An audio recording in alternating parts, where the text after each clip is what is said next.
stiamo quindi tentando di portare dei nuovi elementi davanti al Ministero per riuscire in qualche modo ad avere una possibilità di riaprire la zeolite. Stiamo tentando di capire se tecnicamente la zeolite può dividersi da Benkiser in modo tale da diventare autonoma, a quel punto non avere più nessun tipo di legame con la Benkiser stessa. Questo lo stiamo facendo attraverso degli incontri tecnici che vedono da una parte Veritas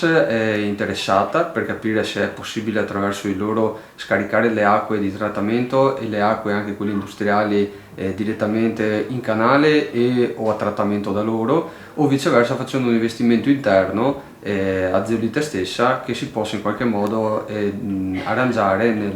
nel trattamento delle acque. Questo ci porterebbe di fronte al Ministero con un progetto da proporre e quindi mettendo delle condizioni che sono diverse da quelle dell'incontro precedente, dove in realtà si continuava a parlare sempre delle stesse cose, quindi delle vertenze legali, del fatto se si poteva o non si poteva mettere d'accordo le due aziende. Qui bisogna riuscire a portare degli elementi nuovi e quindi avere delle proposte concrete. Ecco, la proposta concreta c'è, perché comunque un progetto è stato presentato, cioè Veritas ha detto sì, è possibile rendere indipendenti le due aziende. Sì, Veritas ci dice che la possibilità c'è perché le acque che escono dagli impianti di zeolite per il 90% sono acque pulite, quindi acque che si potrebbero addirittura scaricare direttamente in canale, salvo probabilmente fare un piccolo processo di raffreddamento, e quindi per il 90% delle acque il problema si risolve. Per quanto riguarda le acque da trattare, lì ovviamente c'è la possibilità o di collegarsi agli scarichi e quindi al trattamento che poi andrebbe a Fusina di Veritas, o fare addirittura un piccolo impianto autonomo. Questo ovviamente toglierebbe di mezzo quello che è il problema più grande, che sono i costi dei servizi di gestione che vengono fatti assieme a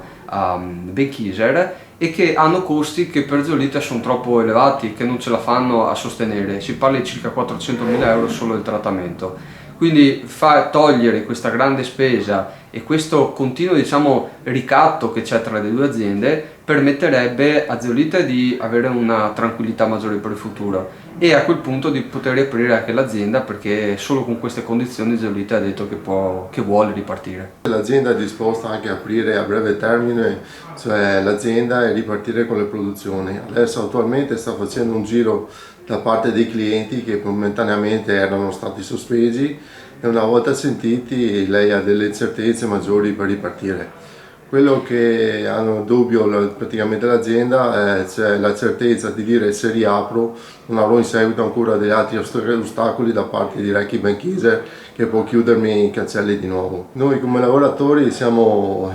ormai demoralizzati perché vediamo ormai siamo a casa già da 3 mesi e mezzo in questa situazione, vediamo sempre che gli incontri si susseguono sempre di più e l'unica certezza è appunto rendere le due aziende separate e autonome l'una dall'altra.